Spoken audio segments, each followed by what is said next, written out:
남자나 여자나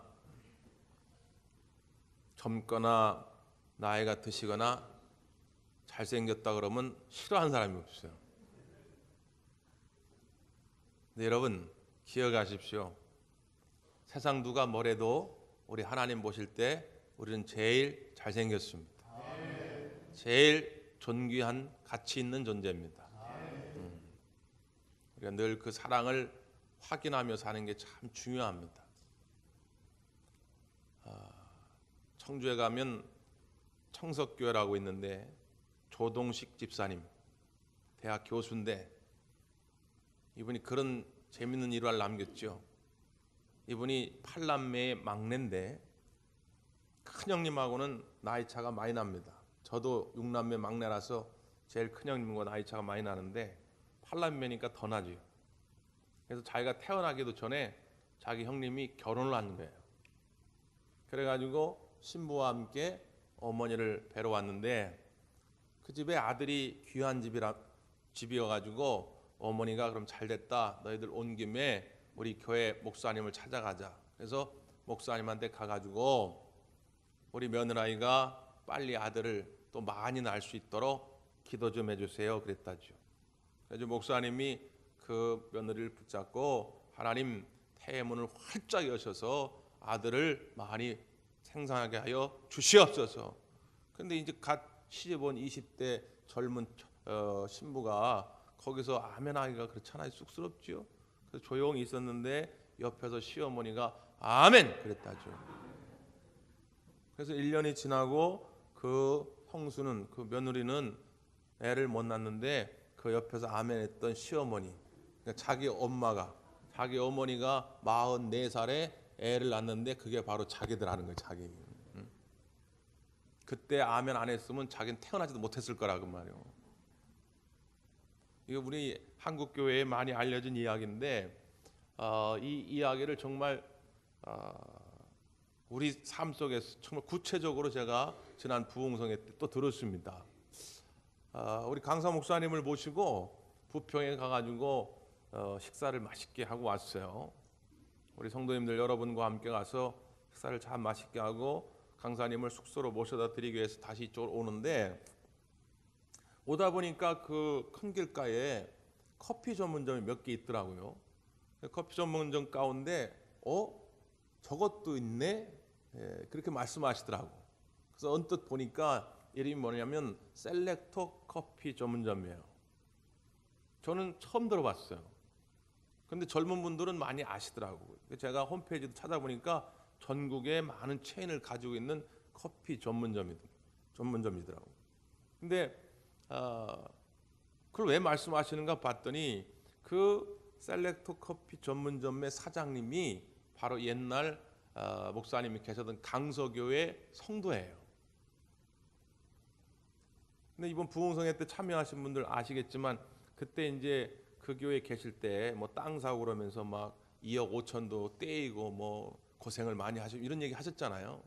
그러니까 그때 이제 특별히 젊은 세대들을 향해서 그런 설교를 하신 적이 있대요.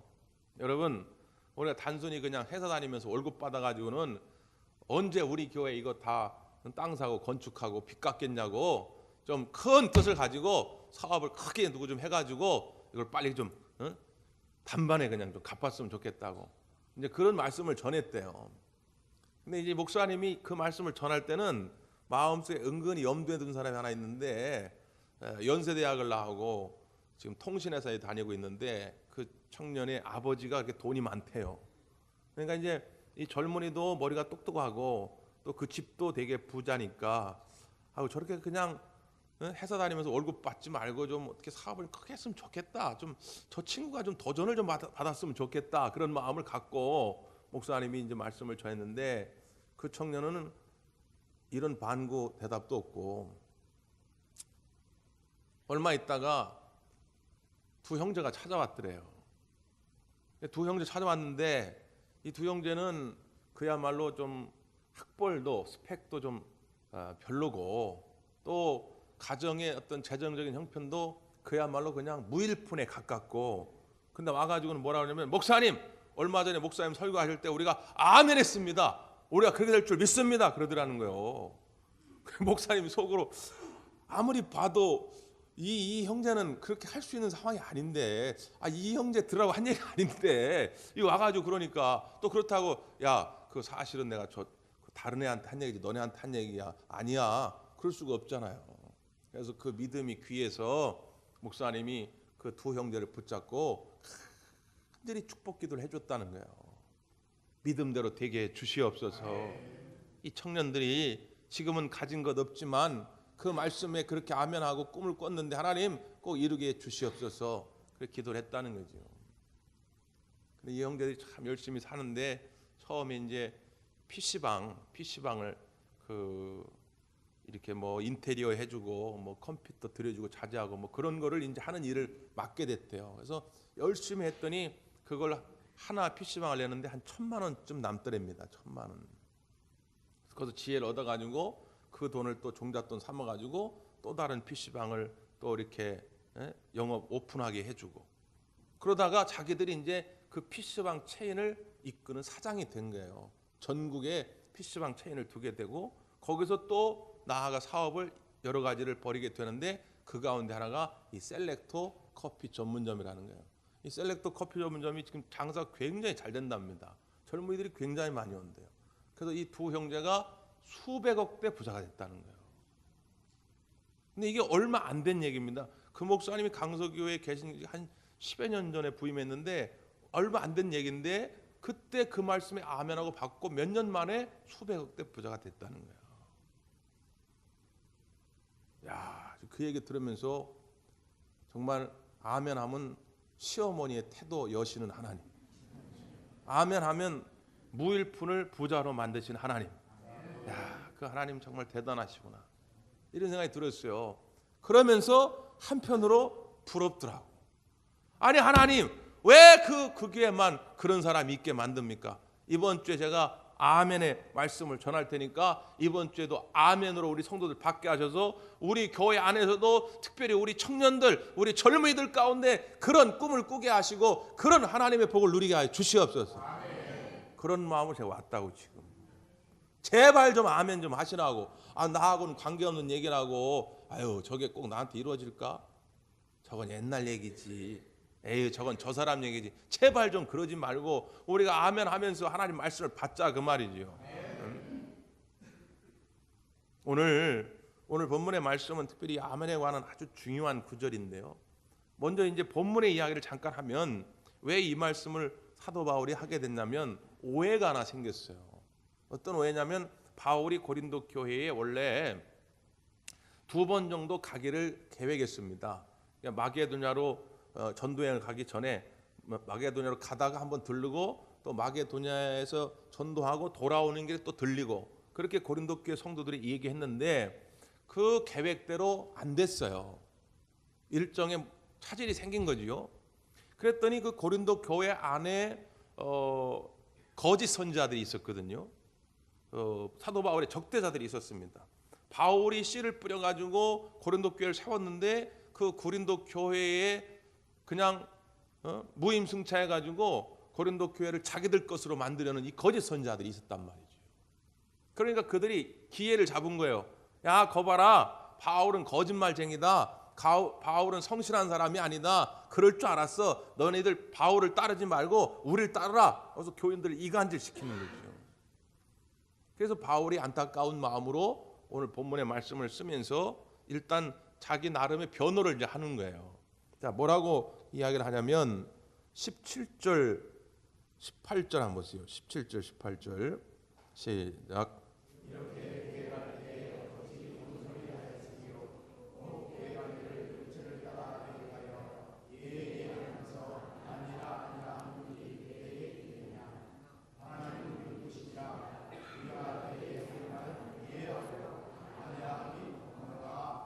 아멘.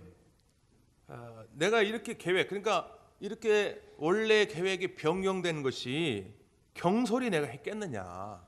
그러니까 육체를 따라 내가 했겠느냐? 그러니까 내 어떤 욕심 때문에 그랬겠느냐? 내 어떤 육체적 상황 때문에 그랬겠느냐? 그게 아니다. 너에게 한 말은 다 예하고 아니라함이 없다. 내 말은 다 진실하다. 근데 왜 이렇게 계획이 변경될 수밖에 없었느냐? 자, 우리 읽진 않았지만 그 뒤에 23절 한번 보세요. 23절. 그 이유가 있어요. 시작.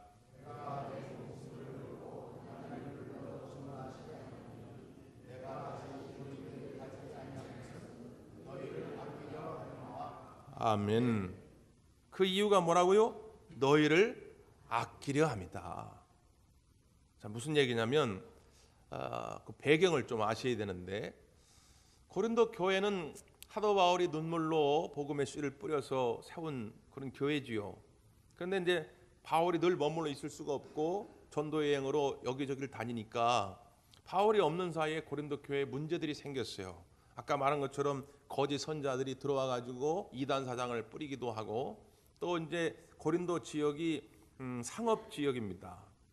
돈이 많은 곳에는, 사람들이 많은 곳에는 반드시 성적 타락이 일어납니다. 그러니까 이 음행에 죄에 빠진 사람들이 교회 안에 나타나기를 또 시작하고, 제일 문제였던 게 뭐냐면 우리 잘 알다시피 고린도 교회에 분쟁이 생긴 것입니다. 너는 게바파, 너는 아볼로파, 너는 그리스도파, 너는 바울파, 무슨 파 해가지고 나뉜 거지요. 또 하나님의 은사를 주셨는데, 은사는 하나님께 영광을 돌리고 형제들을 사랑으로 섬기라고 주신 건데, 그 은사를 가지고 자기를 드러내는 교만함에 빠져가지고 자기를 드러내는 일에 쓰게 된 것이죠. 그래서 방언의 은사를 받고, 또 어떤 사람이 예언의 은사를 받고, 어떤 통변의 은사를 받고, 받은 은사를 자랑하기 바쁜 거예요. 그리고선 그렇지 않은 사람들을 막 정죄합니다. 야, 나는 방언의 은사를 받았는데 넌 장로라며, 장로가 방언의 은사도 못 받았냐? 넌 권사가 방언의 은사도 못 받았어? 막 정죄하고 다니기 시작하는 거죠. 고린도 교회가 막 싸움이 난 거죠. 나중에 사도 바울이 그 이야기를 듣고 너무 안타까운 거예요. 그래서 고린도 전서를 쓰지요. 이 고린도후서 앞에 고린도 전서를 먼저 쓴 겁니다.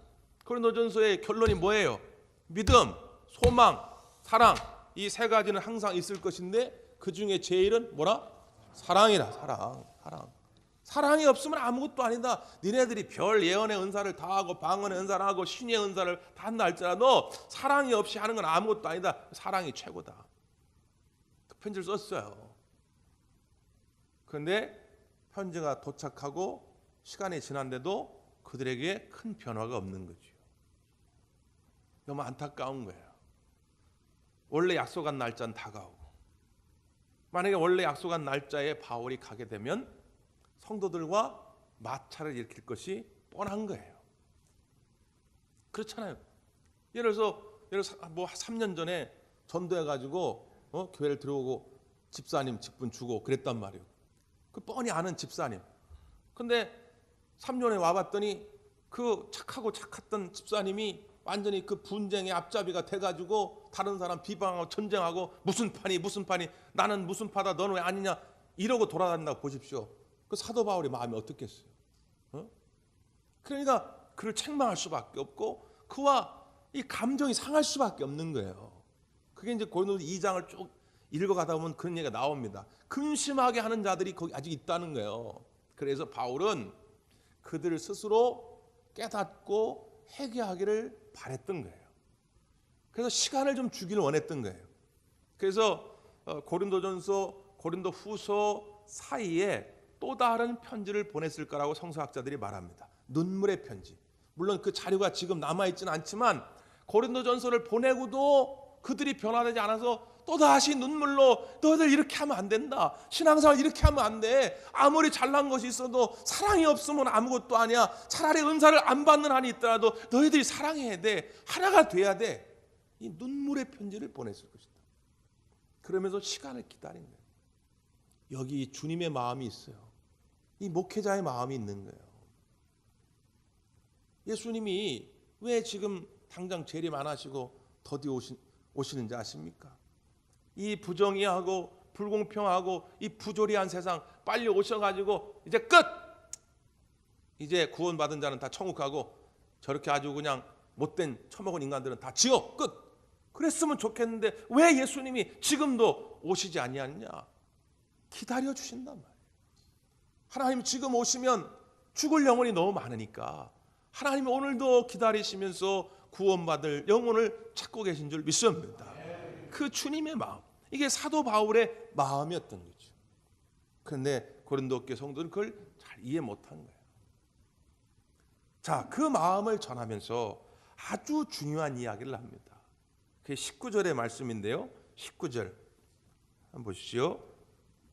시작.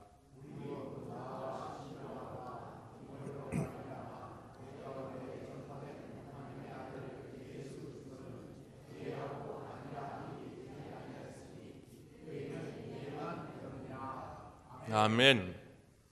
여기 자기의 진실성을 변호하면서 동시에 자기 때문에 혹이라도 예수님의 모습이 어떤 잘못 전달될까 봐, 혹시 예수님의 영광이 가려질까 봐 예수님에 대해서 분명하게 언급을 합니다. 그건 뭐냐? 예수 그리스도는 예하고 아니라함이 되지 않는다. 예수님은 예만 되시는 분이다. 그러니까 이게 읽어가다 보면 문맥상 문법적으로는 잘 이해가 안 될 수 있어요. 그러니까 쉽게 생각하면 뭐냐면 예수님은 예만 되고 아니라가 아니다라고 하는 것은 뭐냐면 예수님은 진실되고 거짓됨이 없다는 거예요. 예수님은 오직 진실만 되다. 옛날 이제 히브리인들이 주로 이 목축업을 했잖아요. 목축업. 양들이 이끌고 이제 풀을 찾아 여기저기 다닙니다. 그럼 이제 한 곳에 머물게 되겠죠. 그때 중요한 게 뭐냐면 장막을 치는 일입니다. 텐트. 어차피 몇 주 있다 또 옮길 거기 때문에 집을 질 수는 없어요. 텐트를 치는데 그때 제일 중요한 게 말뚝을 박는 일입니다. 말뚝을 박고 거기다 줄을 연결하죠. 근데 말뚝을 대충 박으면은 바람이 불면 그 텐트가 완전 뒤집어집니다. 그러니까 말뚝을 흔들리지 않게 딱 고정시켜야죠. 그 장막을 고정시키는 말뚝이라는 그 단어에서 온 단어가 뭐냐? 아멘입니다. 아멘. 그러니까 이 아멘이란 말의 어원을 찾아보면 무슨 뜻이냐면 흔들림이 없다는 겁니다. 요지부동 딱 아무리 바람 불어도 날아가지 않는 딱 자리를 지키고 있는 것이다. 그래서 그 아멘이라는 말 속에는 어떤 의미가 있냐면 진리란 뜻이 있습니다. 진실로 진리가 그런 뜻이에요. 그런데 성경을 찾아보니까 구약 성경에 보면 그 하나님의 이름 가운데 아멘이란 이름이 있습니다. 대표적인 경우가 어떤 경우냐면 이사야 65장 16절인데요. 이러므로 땅에서 자기를 위하여 복을 구하는 자는 진리의 하나님을 향하여 복을 구할 것이요 땅에서 맹세하는 자는 진리의 하나님으로 맹세하리니 이는 이전 환난이 잊어졌고 내 눈앞에 숨겨졌음이니라. 여기서 뭐라고 말씀합니까? 복을 구할 때는 진리의 하나님께 구해라. 또 땅에서 뭔가를 맹세할 때는 진리의 하나님으로 맹세하라 그 말이에요. 여기서 말할 때 진리의 하나님이 바로 아멘의 하나님입니다. 그러니까 우리 하나님은 움직임이 없으니까, 변함이 없으니까 그 변함없는 하나님께 구하고 하나님의 이름으로 맹세하라는 거예요. 이게 중요하죠. 예를 들어 가지고 어떤 분이 야구를 보러 갔는데 야구장에 그 주차장 가면 차가 거의 수만 대가 10,000대 이상 서 있습니다. 그 자칫하면 자기 차를 얻어 세우는지 잊어버리기가 좋아요. 그래가지고 이분이 이따 나올 때 잊어버리면 안 되지. 그러고선 어떻게 기억을 할까 보니까 그 옆에 아주 멋있는 빨간 스포츠카가 있는 거예요. 특이한 스포츠카. 어디를 둘러봐도 그만한 차가 없어. 야, 잘 됐다. 저 스포츠카가 참 특이하게 생겼는데 저걸 기억해 두면 되겠다. 나중에 있다가 저 멀리서도 저게 잘 보이니까 저 스포츠카만 보고 오면 되겠다. 그리고 간 거죠. 그 야구 경기가 끝났습니다. 찾았을까요? 못 찾았을까요?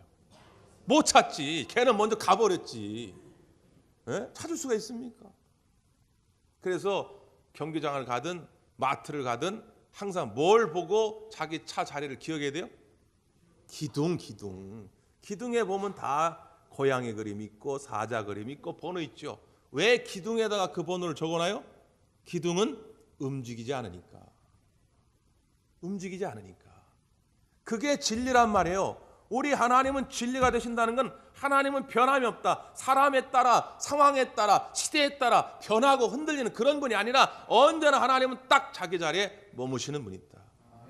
진리의 하나님. 신약 성경에 오면 예수님에 관해서도 마찬가지입니다. 요한계시록 3장 14절에 보니까 라오디게아 교회의 사자에게 편지하라. 아멘이시요 충성되고 참된 증인이시요 하나님의 창조의 근본이시니가 이르시되 말씀합니다. 아멘이시요 충성되고 참된 증인이 되는 분, 그분이 누구냐? 예수님이거든요. 예수님의 이름이 아멘이라는 거예요. 예수님이 진리라는 거예요. 그래서 예수님이 스스로 요한복음 14장에 뭐라고 말씀합니까? 내가 곧 길이요 진리요 생명이니.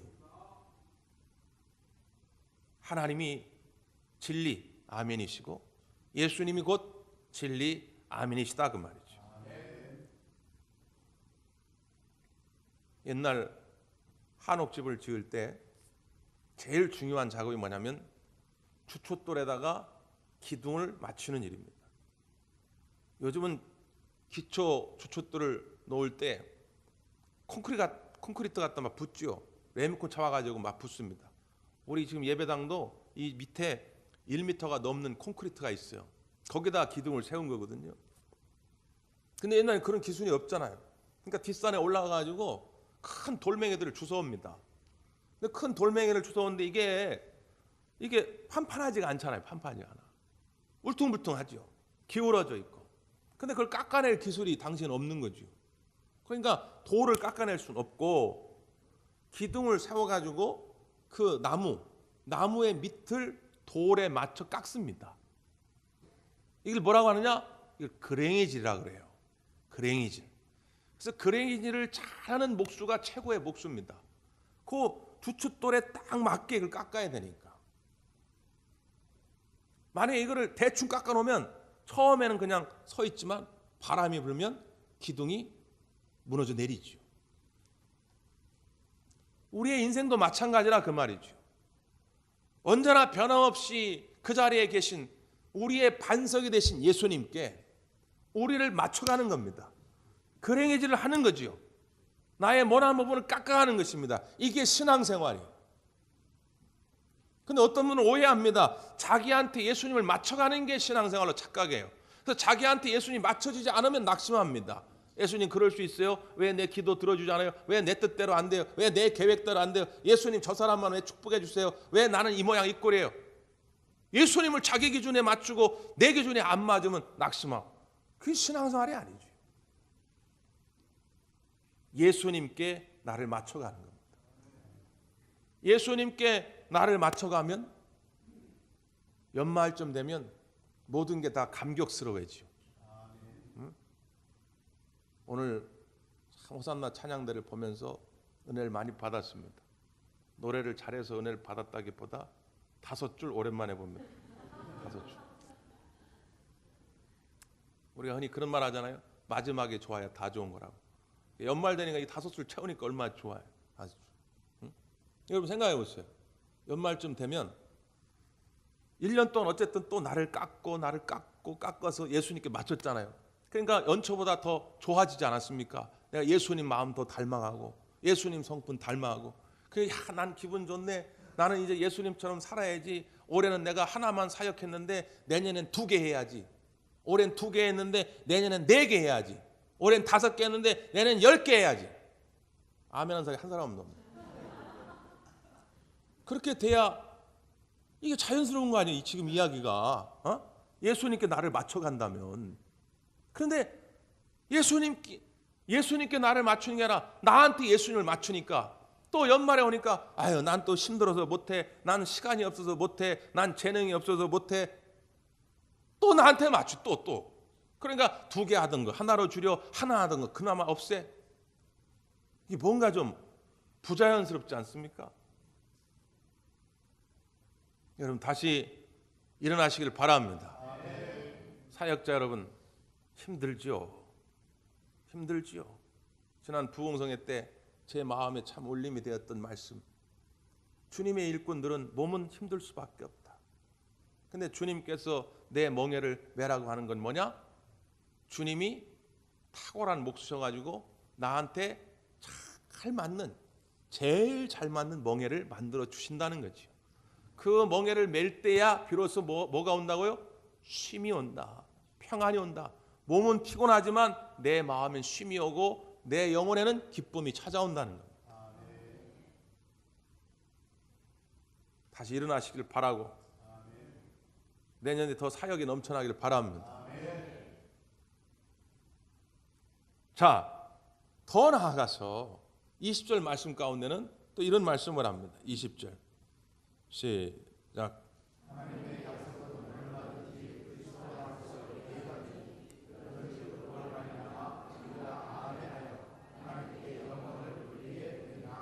아멘. 여기서는 뭐냐면 하나님의 약속, 그 하나님의 약속의 말씀이 그리스도 안에서는 다 이해가 된다는 거예요. 아멘이 될 수 있다. 거짓됨이 없다는 거예요. 그게 무슨 말이죠? 하나님이 이제 여러 가지 약속을 해줬잖아요. 구약성경에 여러 가지 내가 너와 함께 할 것이다. 내가 너를 복의 통로로 삼아줄 거다. 내가 너를 번성하게 할 것이다. 내가 너를 창대하게 할 것이다. 나는 치료의 하나님이라 너를 병들지 않게 할 것이다. 많은 약속을 해주셨는데 그 모든 약속의 최고가 뭐냐면 독생자 예수 그리스도를 우리에게 보내주신 거란 말이에요. 그 예수님을 십자가에 달려 죽게 하셨단 말이죠. 그 정도까지 하셨는데 다른 약속을 안 지켰냐. 독생자를 죽기까지 했는데 돈 몇 푼 주는 거 문제도 아니다. 질병에서 낫게 하는 거 그건 문제도 아니라는 거예요. 그러니까 하나님의 약속의 말씀은 예수 그리스도 안에서 모든 게 다 예스, 진실되고 다 진리가 된다는 말씀입니다. 그럼 우리는 어떻게 해야 돼요? 우리가 예수님을 믿고 따른다고 하는 것은 그 하나님의 약속의 말씀을 아멘으로 받는 거예요. 지금은 안 보이지만 아까 서두에 말씀드린 것처럼 여러분이 주님의 은혜로 큰 사업가 되길 바랍니다 할 때 나는 지금 무일 뿐이에요. 가진 게 없지요.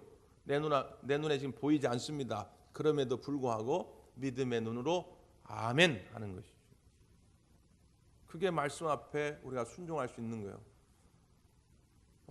창세기 22장에 보면 아브라함이 아들 이삭을 데리고 모리아 산으로 갑니다. 이유는 한 가지지요. 하나님께서 이삭을 드리라는 거예요. 안타깝습니다. 애통합니다. 그럼에도 불구하고 아들 이삭을 드리지요. 히브리서 기자는 탁월한 신학적 해석을 내렸습니다. 그 아브라함의 행위는 어떻게 이루어진 것이냐? 믿음으로 이루어졌다. 특별히 어떤 믿음이냐? 내가 이 아들을 드릴지라도 하나님이 이 아들을 다시 살리실 거라는 부활의 믿음을 가지고 드렸다는 거예요.